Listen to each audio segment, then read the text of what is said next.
Olá, seja muito bem-vindo ao Afiliado Cast, o seu podcast de marketing digital e mercado de afiliados. Esse foi o Lucas Batista, eu sou Wesley Bordim e hoje teremos uma entrevista com Júlio Kinevitz, proprietário de um grande polo acadêmico.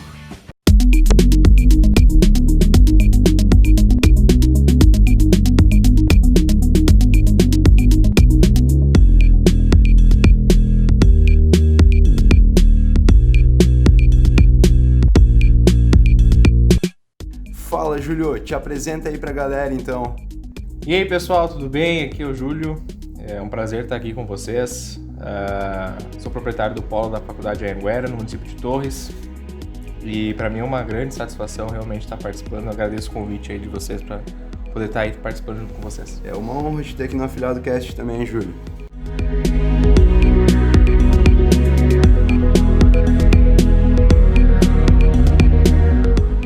Então vamos lá, Júlio. Conta um pouquinho da tua história, como que tu iniciou a tua jornada no empreendedorismo.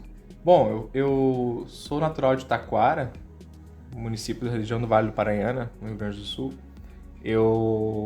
Mas morei em Parobeca, a cidade vizinha. Minha vida inteira eu morei lá, na verdade.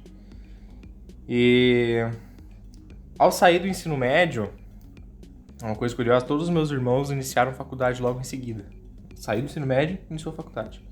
Então, como eu sou o caçula, eu era o último a fazer isso, eu tinha uma pressão psicológica muito forte. Sair do ensino médio e ingressar para a faculdade. E ficar muito perdido, porque eu não sabia a profissão exatamente que eu Não sabia o que queria ser ainda. Não sabia o que eu queria ser, o que eu queria fazer, e eu tinha uma pressão muito forte. Deus o livre se eu dissesse para minha mãe que eu não vou fazer faculdade, eu vou esperar um tempo e depois eu vou... Deus o livre se eu falasse isso, entendeu? Ela me deserdava. E eu comecei...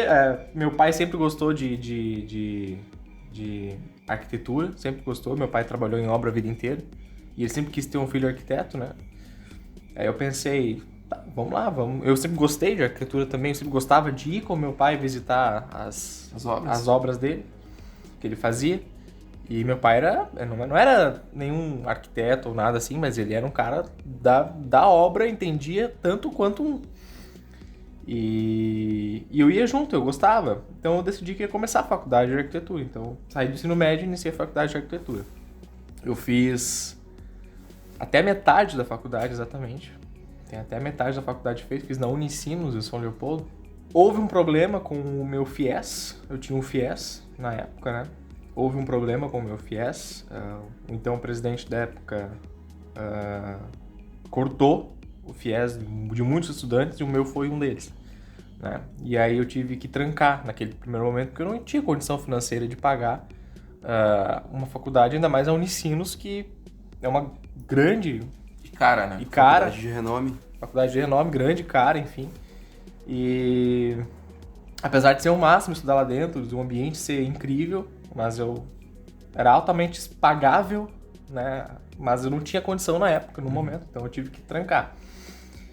E bem na época que eu tranquei, surgiu a oportunidade de trabalhar no município de Torres, né? Eu recebi um convite, pode trabalhar no município de Torres, tal, vai como professor da empresa que eu trabalhava como professor numa escola de educação profissional. E nós vamos abrir uma sede em Torres, um polo em Torres, e se tu quiser ir pra lá, então o nosso professor há mais tempo, de confiança. Aí já que deu ruim aqui, vamos lá, vamos ver qual era, né? Não custa nada, né? Não custa nada. E é um negócio que te fez sair da tua zona de conforto, né? Sim, porque creio que tu já estivesse estabilizado naquela cidade e sair para iniciar tudo do zero é um negócio arriscado, né? É arriscado. E eu fui sem medo. Todo mundo tem aquele receio, às vezes, de sair de uma cidade para outra, e eu super entendo, mas esse receio eu não tive. E tu veio sozinho pra Torres? Sozinho. Sozinho? Com que idade isso, cara? 20 anos. 20. Não, é algo difícil de um cara sair sozinho da sua cidade com 20 anos, toda uma transição, sair de uma faculdade, entrar num trabalho novo. Exatamente. E ficar pensando ainda, né? Pô, eu não posso parar de estudar, né? Como é que eu vou continuar minha faculdade daqui? Ou como é que eu vou fazer? Então eu decidi fazer empreendedorismo, né? Porque na mesma época que eu vim para Torres, um pouquinho tempo depois, eu recebi um convite de ser um dos sócios da empresa que eu trabalhava. E pelo tempo de serviço, pela confiança, enfim. E eu topei na hora, não, vamos lá, vamos fazer. E aí eu precisava começar uma faculdade, né? Então eu decidi optei pelo lado empreendedorismo, pelo lado empreendedor. Até então, não tinha conhecimento nenhum sobre a área de empreendedorismo, né? Tinha estudado arquitetura. Não, tinha estudado arquitetura. E era professor. Então, empreendedorismo ainda era algo novo, né? Totalmente. Além de mudar de uma cidade, tinha que aprender algo novo. Exatamente. Então, saiu 100% da zona de conforto. Totalmente. Não, a gente sabe que não é assim que funciona, mas com uma frase é mudar a vida do dia pra noite. Tem toda a história de vida por trás, mas pra quem vê de fora é mudar a vida do dia pra noite. Sair de uma cidade, ir pra outra, começar um trabalho, ter um convite para se tornar sócio e tem que empreender, algo novo. Então, cara, o que te levou? O principal motivo, assim, eu quero aprender. Agora chegou a hora que eu quero empreender e botar minha cara a tapa, né? Botar minha cara no mercado aí pra realmente começar a tua história. O meu pai, o meu falecido pai, Remy, ele sempre eu sempre via nele uma pessoa empoderada, sabe? Meu pai, ele trabalhava no calçado, afinal de contas, a região onde eu vim, Parobé, Taquara, Igrejinha, é uma região de produção de calçado muito forte. Meu pai trabalhava na Azaleia, que na época era uma grande empresa de calçado. Hoje, infelizmente, não é tanto, porque o mercado ficou muito, muito grande, ficou muito quente, e aí muitas empresas surgiram na região. A concorrência aumentou, né? A concorrência aumentou muito. A Bibi cresceu muito na região, a Via Breve, Paquetá, Beira Rio Calçados, essas empresas elas cresceram muito na região. O Usaflex também cresceu muito na região. E, enfim, aumentou a concorrência, enfim, e meu pai acabou vindo a falecer um pouco tempo depois, por causa de um câncer. Mas eu sempre vi nele uma pessoa empoderada, né? Meu pai tinha um hobby, meu pai gostava de mato, meu pai gostava do interior. E meu pai plantava eucalipto, acácia, esperava crescer e depois vendia madeira. Era assim que o pai gostava de trabalhar no interior. E com o falecimento dele, eu sempre via no meu pai uma pessoa de respeito, de autoridade, entende? Uma pessoa que buscava empreender com o que tinha, fazer render alguma coisa que às vezes não tinha nem como, mas ele dava um jeito porque ele tinha mais 4 filhos, ele tinha a minha mãe. Tinha uma família, né? Tinha uma família, então eu via ele sempre naquela dedicação, né? E eu sempre tive isso comigo. A minha mãe sempre fala isso, que desde pequeno eu sempre tive essa questão de entre aspas, ser chefe, né? Comigo. Sempre tive isso, junto comigo. Aí em 2011 eu tava na 8ª série, eu tinha 14 anos, eu acho. Eu tava na 8ª série, eu tinha 14 anos, Eu fazia um curso na Escola de Educação Profissional Olímpio, lá na região, né? E eu fazia um curso de design gráfico. Aprender Photoshop, Corel, enfim. E aí eu recebi um convite do professor, né? Dizendo que, cara, por que tu não vem fazer um estágio aqui com a gente? E eu, sério, assim, só vim fazer? Eu disse, não, a gente vai fazer uma seletiva e tal. E aí tu pode vir fazer um estágio. Eu perguntei como é que funcionava o estágio. Daí a primeira coisa que ele me disse, cara, não tem salário. Tu vem, trabalha um turno, meio turno, na verdade, em troca de conhecimento.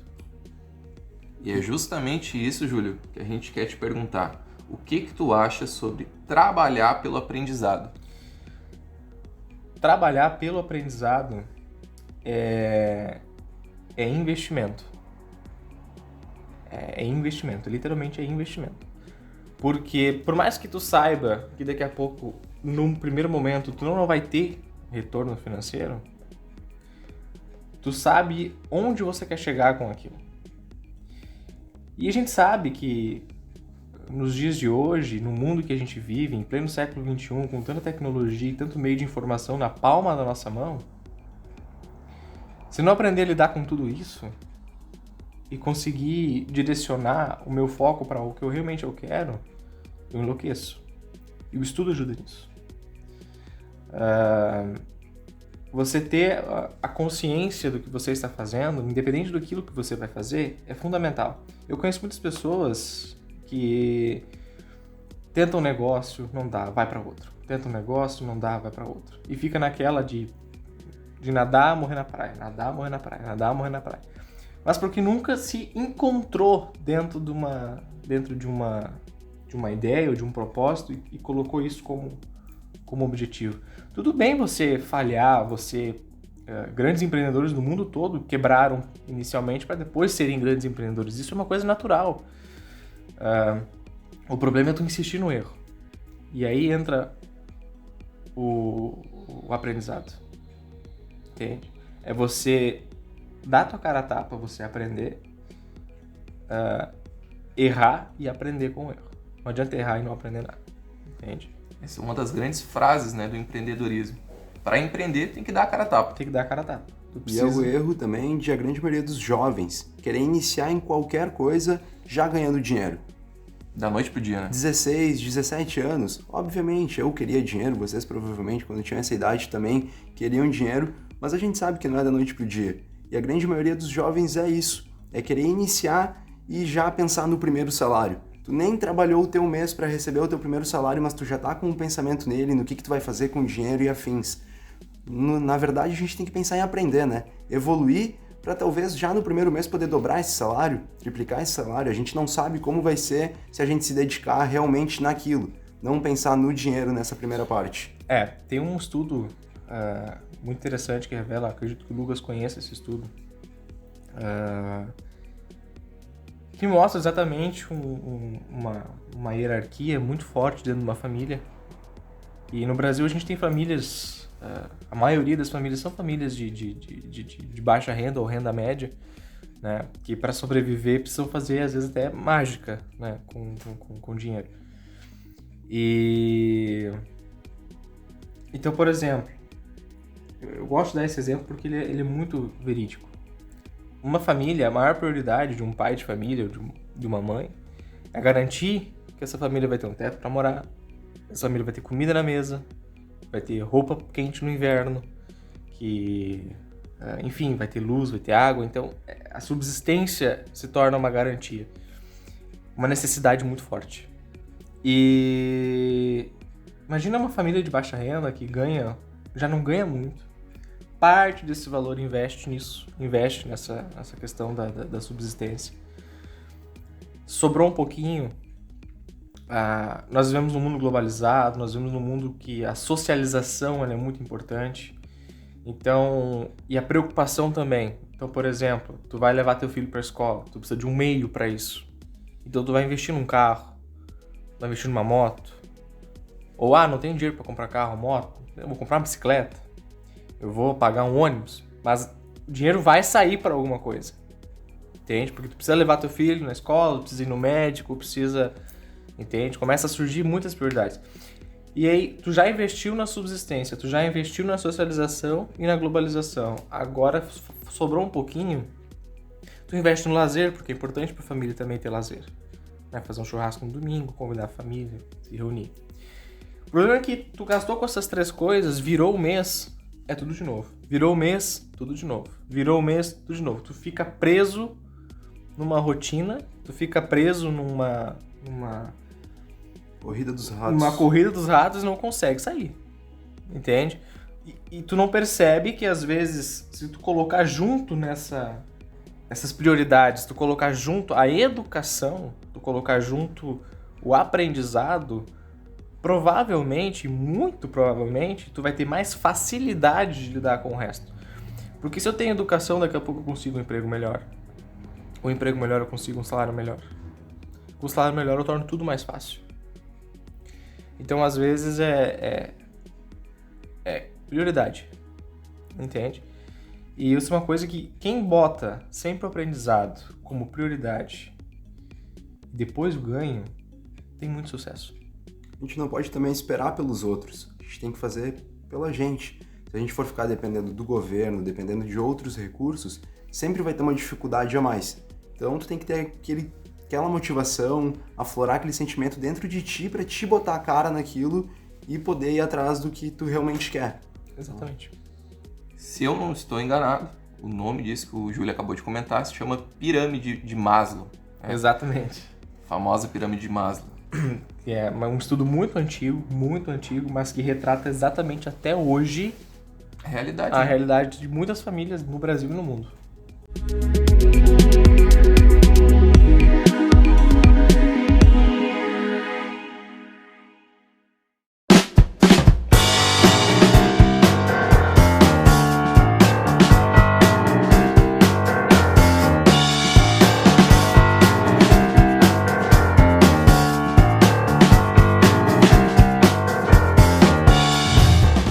Então, como eu estava comentando anteriormente,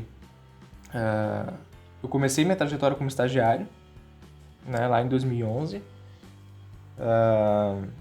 em troca de conhecimento. Eu não participei da seletiva, passei eu e mais 3 pessoas, 2 na verdade, 2 pessoas. Fomos 3 estagiários dele. E foi um ano de estágio. E nesse um ano de estágio, eu aprendi muita coisa. Muita coisa.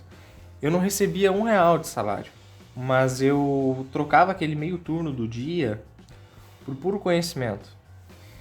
E desde então, desde que eu comecei a fazer isso, eu tenho percebido que passei por uma série de situações naquela época bem desagradáveis. Por exemplo, na escola, o pessoal fazia bullying, né? Ah lá o escravo, né? Sim. Eu saía, ah lá o escravo, o cara que trabalha não ganha nada. Eu, tá bom. Eu aceitava, não tinha muito o que fazer, era o meu trabalho. Aí fiquei um ano, ao fazer 16 anos de idade, minha carteira por lei já poderia ser assinada. Então eu recebi o convite, Júlio, quer ser professor? Até então tu era Estagiário. estagiário. Quer ser professor? E eu, olha, é um grande objetivo. Comecei o estágio para isso. Vai fazer um teste, tu vai ter que dar uma aula para uma pessoa que entende, para o nosso coordenador. E eu, ok, vamos lá. Fiz o teste, passei. Disse, inicialmente tu vai dar aula só para criança. Num curso de informática para crianças que nós tínhamos na época. Então tu vai dar aula só para criança. E eu comecei a dar aula para criança. E foi quando eu comecei a receber meu primeiro salário. E eu nunca me esqueço do que eu fiz com o meu primeiro salário. Eu comprei uma camiseta do Guns N' Roses.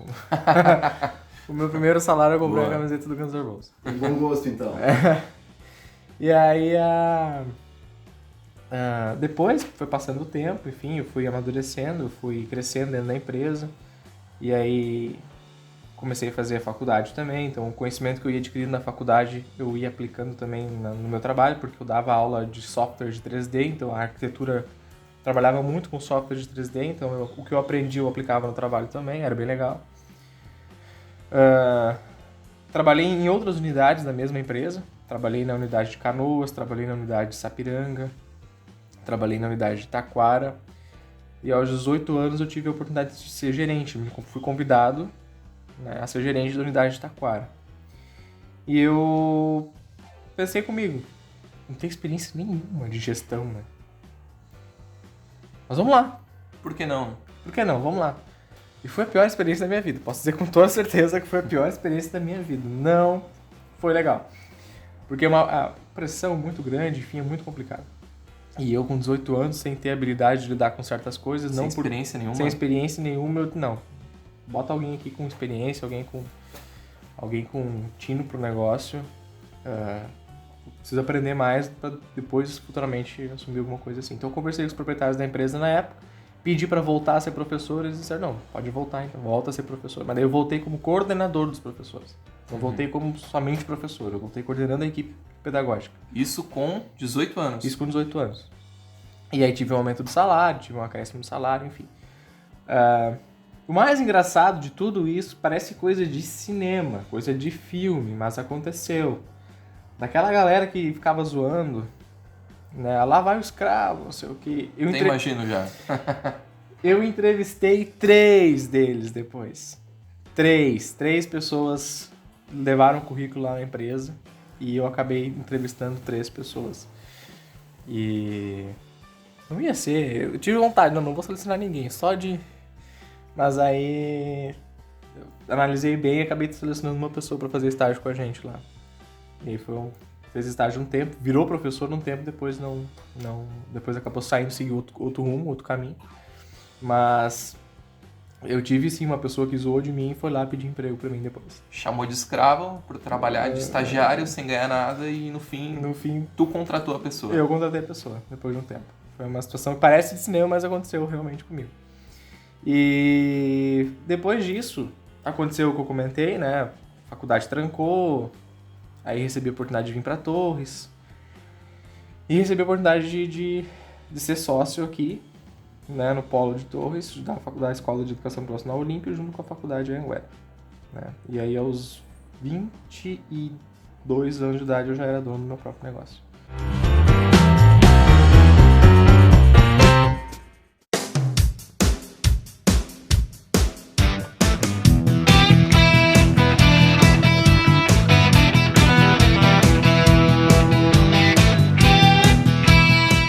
Beleza, então, Júlio. E seguindo aqui, por que empreender fisicamente? O que te levou, em pleno século XXI, aí, a empreender no físico aqui no Brasil, que a gente sabe que é complicado, que tem muito requisito, tem muita coisa. Então, o que te levou a isso?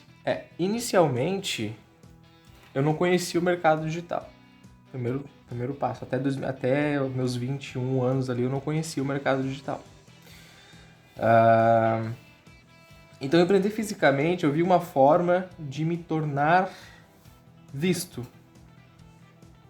de construir um projeto. Eu li um livro uma vez chamado Qual é a Sua Obra, do Mário Sérgio Cortella, e esse livro dizia o seguinte, que independente do que tu for fazer da tua vida, tu tem que levar a situação como se fosse a construção de um grande projeto, uma grande obra, uma grande estrutura. E eu tenho isso comigo, de construir um grande nome, um grande legado, um reconhecimento pelo trabalho e pelo esforço. Então, quando eu recebi o convite de ser sócio da empresa, eu analisei tudo isso, toda essa vontade que eu tinha de fazer alguma coisa, de ser reconhecido, porque como eu comentei com vocês, aquelas zoadas que eu levava na escola, aquilo lá mexeu comigo. Entende? Mexeu muito, porque as pessoas me desmereciam. E eu queria provar que elas estavam erradas, entende? Então, mesmo depois de tanto tempo, eu vi uma forma de provar que as pessoas estavam erradas, entende? E poder começar a construir uma coisa minha, uma coisa que eu poderia deixar para os meus filhos, uma coisa que ficaria um legado, entende? Marcado, uma construção de uma obra, como o próprio Mário Sérgio Cortella fala. Então a minha luta de todos os dias é essa. Por isso que eu decidi empreender fisicamente, porque inicialmente foi a primeira oportunidade que eu vi me tornar uma referência nesse ramo. Perfeito, então, Júlio. E continuando então essa pegada, já que tu comentou sobre o livro Qual a Sua Obra, fala para nós aqui então, quais os melhores livros que tu já leu? Na faculdade, obviamente eu lia livros relacionados à arquitetura. Não tinha o hábito da leitura ainda? Não tinha o hábito da leitura. Eu comecei a ler livro na faculdade mesmo. E daí eu era obrigado, né? Tinha que fazer trabalho e coisa, então era obrigado a ler. Depois de um tempo, estudando e depois que eu saí da faculdade também, quando eu comecei a ver que eu tinha que encarar novos desafios, eu também percebi que eu tinha que aprender novos desafios, como a gente comentou anteriormente. Então eu comecei a procurar livros relacionados a isso. O primeiro livro que eu achei, recomendação da minha psicóloga, inclusive, Qual é a Sua Obra? Do Mário Sérgio Cortella. Que é um livro para gestão, liderança, ética, livro para empreendedores. Não importa se está no ramo físico ou digital hoje em dia. E eu queria ler só a sinopse do livro aqui rapidinho. Qual é a tua obra? O que você sente ao ouvir esta pergunta? Apresentada aqui intencionalmente com a força quase metafísica de uma convocação, da palavra que questiona e reconduz ao núcleo da existência. Você se sente confortável e satisfeito quando pensa na sua obra? ou se sente inquieto e um tanto quanto desconfortável? Se estiver no primeiro grupo, preocupe-se, mas se estiver no segundo grupo, anime-se, porque este livro lhe trará algumas inquietações acompanhadas de muitas proposições relacionadas à gestão, liderança e ética. Você será motivado a compreender que a sua obra é muito mais ampla do que qualquer atividade que realize e um dos maiores desafios do líder é inspirar, animar as pessoas a se sentirem bem com o que fazem e a se sentirem integradas à obra para a qual nasceram. No entanto, você não nasce líder, você se torna um líder no processo de vida como os outros. E este livro é um presente a todos aqueles que sentem inquietações deste processo, mas que acreditam que o seu maior compromisso é ajudar indivíduos e equipes a fazerem a travessia rumo ao futuro. Então, galera, qual é a tua obra? É um livro publicado em 2009 e ele tem o valor de mais ou menos R$20 se você for comprar ele online, pela pesquisa que eu acabei de fazer aqui no Google. Vale muito a pena a leitura. Então esse livro, ele mudou muito a forma como eu pensava, a forma como eu poderia agir com as coisas. E é um dos livros que, sem dúvida, eu digo para as pessoas, leia, que vale a pena. E um segundo livro importante, eu poderia falar de vários aqui, tá? Thiago Nigro, do 1000 a Milhão. Eu poderia falar do livro do Mark, não lembro o sobrenome, mas é o Sutil Arte de Ligar o... Todo mundo sabe. Todo mundo sabe. Mas tem um livro também que é um best-seller internacional muito bom, que é Sapiens, Uma Breve História da Humanidade. Uma Breve História da Humanidade é um livro que conta exatamente essa questão da evolução do homem como pessoa, do ser humano como pessoa, e é sensacional a forma com que eles abordam. É um livro grande, é um livro bem extenso, mas vale muito a tua leitura, né, antes de dormir ali, livro de cabeceira que a gente chama, né? É fundamental, é importante. Então, se eu fosse decidir hoje alguns livros, 2 eu aconselharia de cara. Qual é a tua obra? E Sapiens, Uma Breve História da Humanidade.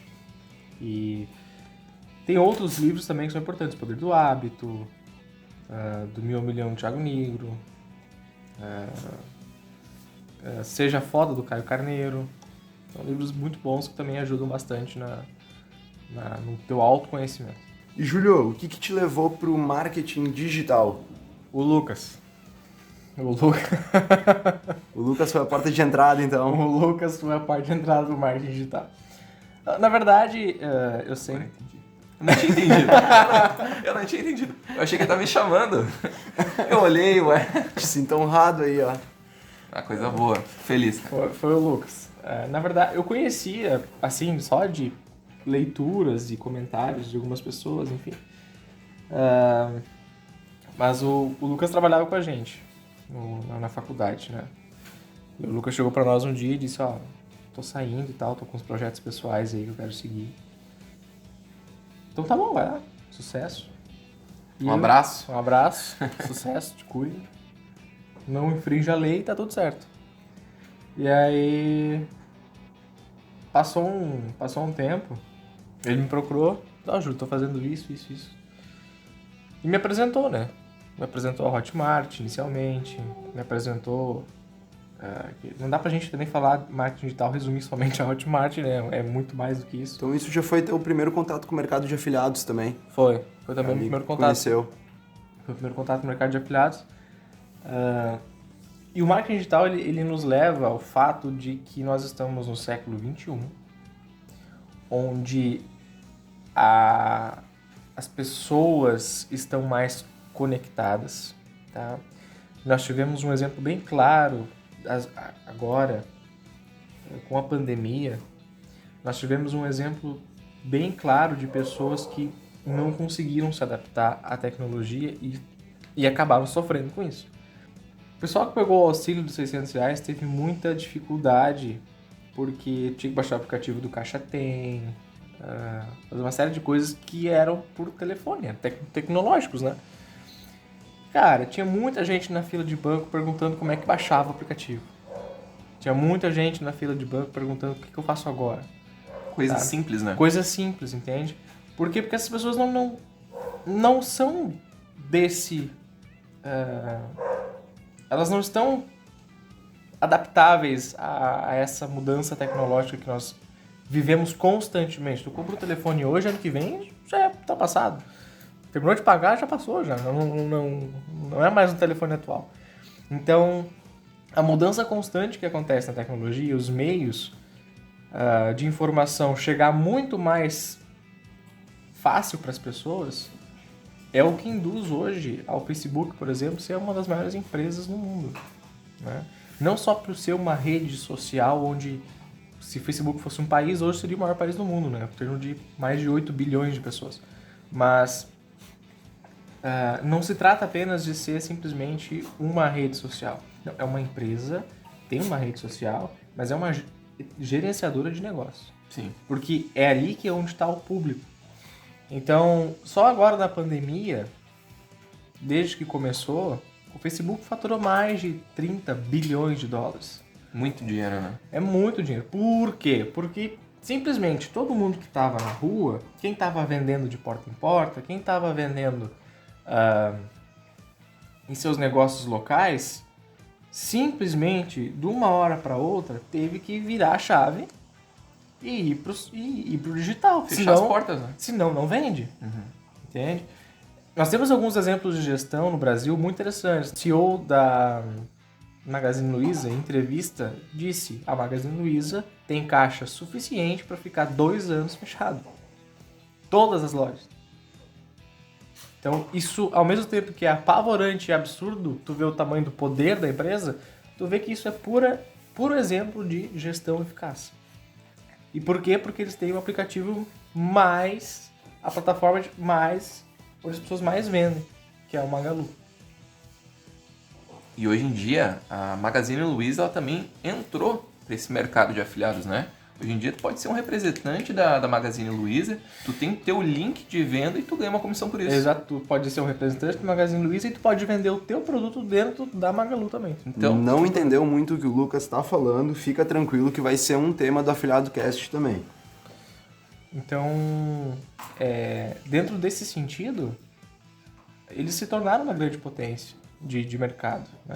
E consomem parte desse mercado. Então, as pessoas elas entendem que é necessário e entenderam agora com a pandemia muito mais de que ir pro digital é só o começo. É obrigatório, né? É obrigatório. Se tu não ir pro digital, tu vai ficar para trás. Teu negócio vai acabar daqui a pouco não indo para frente. Se tu tem um negócio local, um negócio físico, ele vai acabar não indo para frente se tu não partir pro digital. Se tu não fornecer também uma estrutura no digital. Pode ser uma simples página no Facebook, pode ser uma simples página no Instagram, mas tu vai precisar que o teu negócio esteja lá. Porque as pessoas não vão mais sair de casa para te ver, elas vão te ver no celular. Perfeito. Simples, mas bem feito. Tem que ser bem feito para dar resultado. Isso. Porque muita gente, quando a gente fala de marketing digital em si, pensa que é só criar uma página no Instagram, só ter uma publicação no Facebook. E a gente sabe que, obviamente, não é assim. Tu pode sim ter o único recurso, ter o teu Instagram, mas ter um trabalho qualificado no teu Instagram para atingir realmente um público e afins. Por trás, né? Precisa ter uma estratégia bem bolada por trás para que prossiga, tenha prosperidade o teu negócio online. Então, a pandemia veio para isso. Ela mostrou para as pessoas que o digital se tornou tão importante quanto. Eu digo que a pandemia fez as pessoas enxergarem que precisam ir para o digital. Só que isso já vem sendo mostrado há muito tempo. Muito tempo. Um exemplo que eu posso dar é em casas lotéricas. Isso não se aplica para o Brasil inteiro, mas em muitos locais são assim. Chega lá na casa lotérica, tem aquela TVzinha, né? Passando propagandas, que é a famosa TV indoor. Se tu for ver, vai ter umas 2 pessoas olhando para lá, dentro daquela fila, e 15 pessoas no celular. Ninguém mais presta atenção para aquele tipo de mídia. Aproveitando esse engajamento que tu deu, vou dar uma puxada aqui agora. Uma vez que eu fui pro Rio de Janeiro, foi aí que eu tive... Foi ali, quando eu tava no aeroporto, e tava sentado, né? E no aeroporto, para quem não foi ainda em aeroporto, tem várias televisões, diversas, gigantes as televisões. Muito. E essas televisões, elas mostram primeiramente horários de voo, para que tu não se perca, onde é que é o teu portão de embarque, qual é o teu voo. E em segundo momento, elas mostram, obviamente, propagandas, né? Muitas propagandas de empresas de aviação, empresas de bagagem, enfim. Mas também tem propagandas de empresas, de lojas que estão dentro do aeroporto. E o mais curioso é que não importava a propaganda que estivesse dando na TV. As pessoas que estavam sentadas nos banquinhos esperando o seu voo, uma baita de uma televisão na frente, quase que uma tela de cinema, as pessoas não olhavam para a televisão. Elas não viam.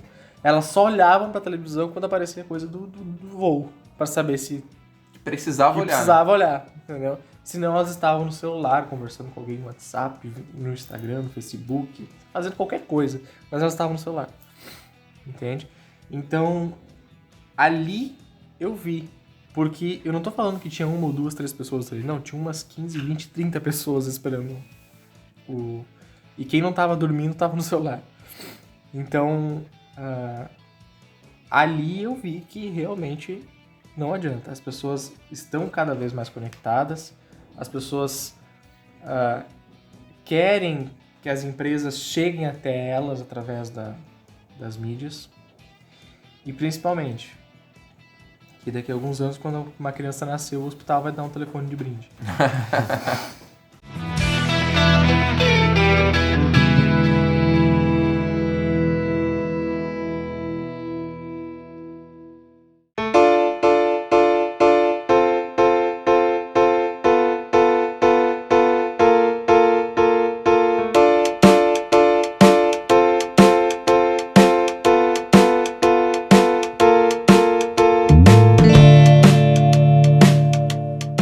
Então, Júlio, se tu pudesse resumir em um único momento que foi a virada do jogo na tua vida, aquele momento que tu pensou assim, daqui pra frente eu sou um novo Júlio.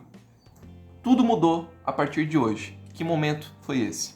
Olha, tem um momento, eu tinha 11 anos, na verdade, e eu levo isso comigo até hoje, que foi o falecimento do meu pai, sabe? Como eu comentei anteriormente, numa outra pergunta, o pai teve câncer e passou 3 anos numa fase de tratamento, uma rotina muito pesada de casa, hospital e casa. E no final do 3º ano, com a doença, ele acabou não resistindo, enfim, veio a falecer 1 mês antes do meu aniversário. Exatamente 1 mês. Ele faleceu no dia 8 de fevereiro e eu faço aniversário no dia 9 de março. Então foi bem certinho ali, 31 dias. E depois daquele momento, que o pai faleceu, todos os meus irmãos saíram de casa. O meu irmão Juliano já tinha saído antes do pai falecer, porque ele já tinha filhos, já tinha família, então já tinha saído. Mas os outros meus irmãos ainda estavam em casa, eu tenho 4 irmãos. Então todos saíram de casa. E aquela casa ficou muito vazia. E de repente era só eu e minha mãe lá. E nós passamos assim 2 anos, eu e minha mãe só. Até que a minha mãe conheceu meu padrasto. Entende? Mas nós passamos 2 anos só, eu e ela. E nesse período de 2 anos, eu e ela, eu senti em diversos momentos que eu era o, entre aspas, o homem da casa. Com 12 anos de idade. Entende? Quando o pai estava ainda no hospital, eu já tinha algumas coisas que eu tinha que fazer. Como todos os meus irmãos trabalhavam, e meus irmãos tinham namorada, e muito posavam fora de casa, né? Nas suas respectivas namoradas, da época, que hoje já não são mais as mesmas.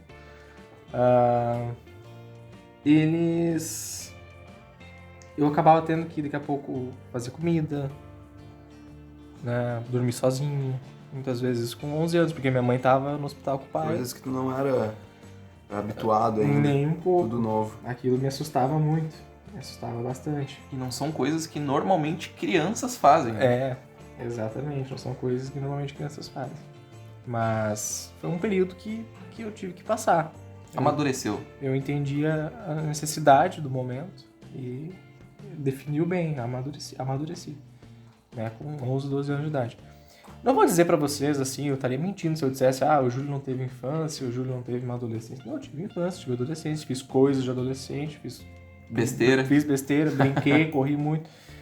Mas naquele ano que o pai faleceu, naquele momento em que eu descobri que eu tive que lidar com a morte tão de perto, né, com uma pessoa tão próxima, que era uma referência pra mim, acho que naquele momento ali eu dei uma virada de jogo extraordinária na minha vida, porque daí eu entendi que eu tinha que fazer alguma coisa e tudo que eu faço hoje é pra deixar ele orgulhoso onde quer que ele esteja. É isso. Definitivamente isso. Foi um momento muito difícil, um momento de dor, mas que tu conseguiu tirar um proveito da situação. Que tu conseguiu olhar por outra realidade e pensar algo que eu preciso fazer isso para eu ter um crescimento, para eu ter uma... Não importa o quão difícil seja aquilo que tu vai enfrentar na tua vida. Sempre tem um lado que tu pode tirar de proveito. Eu não vou dizer assim, tu tirou de proveito uma situação do falecimento do teu pai, não. Mas tem o lado ruim, eu perdi. Perdi um pai. O lado bom, eu tive um pai. Por 11 anos da minha vida, 12 anos da minha vida, eu tive um pai presente. Um pai presente, um pai que brincava comigo, que fazia coisas de pai. Entende? Eu tive. Então, quando eu me coloco no lugar de pessoas que não tiveram a oportunidade nem de conhecer, eu me sinto privilegiado. Então, essa é a diferença que fez eu entender a situação e começar a seguir o meu caminho. E hoje, por aquilo que pareça, o meu sonho de vida, acima de qualquer coisa, é ser pai. Bacana, show de bola.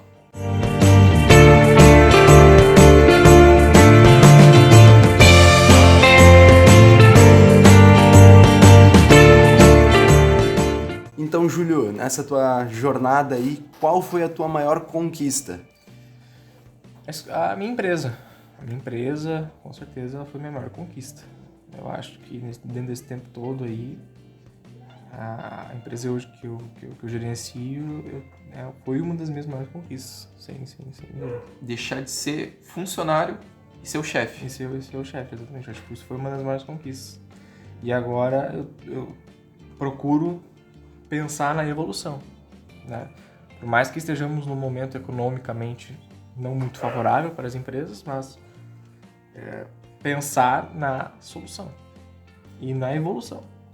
Eu não quero que o negócio fique estagnado de uma forma, eu quero que esse negócio chegue às pessoas de diversas formas e é nisso que eu vou me concentrar. E profissionalmente, qual o teu maior sonho? Profissionalmente, meu maior sonho, cara, é me tornar uma grande referência, uma pessoa que muda a vida das outras pessoas através da educação. Perfeito, que assim seja e consiga concretizar isso. Já tá na jornada, já tá no caminho. Com certeza. E o maior sonho de vida é ter minha família, né? É o que tu comentou agora, né? Eu vou meter agora há pouco. Exatamente. É ser pai, é ter minha família, minha esposa, meus filhos, enfim. Esse é o meu maior sonho de vida. Vamos lá então, Júlio.